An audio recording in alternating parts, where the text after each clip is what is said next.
Ini antara maklum balas positif yang kami terima daripada calon selepas menggunakan koleksi soalan ujian psikometrik tahun lepas-lepas sebagai rujukan. Rujukan ini sangat sesuai untuk calon yang dah beberapa kali gagal ujian psikometrik atau calon yang pertama kali dipanggil menduduki ujian ini. Dalam koleksi ini, kami gunakan 100% soalan sebenar tahun lepas dan ada beberapa soalan yang berpotensi besar untuk keluar semula dalam peperiksaan sebenar nanti.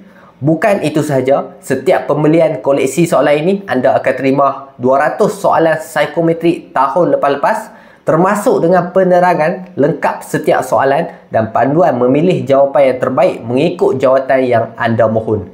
Anda boleh lihat contoh di atas bagaimana kami jelaskan setiap jawapan supaya anda dapat gambaran jelas cara memilih jawapan yang paling tepat dan sesuai dengan jawatan yang anda mohon. Rujukan ini boleh digunakan untuk semua panggilan ujian psikometrik. Bagi yang berminat, anda boleh terus klik beg kuning dekat bawah ni dan setiap pembelian anda akan dapat percuma clear file temuduga.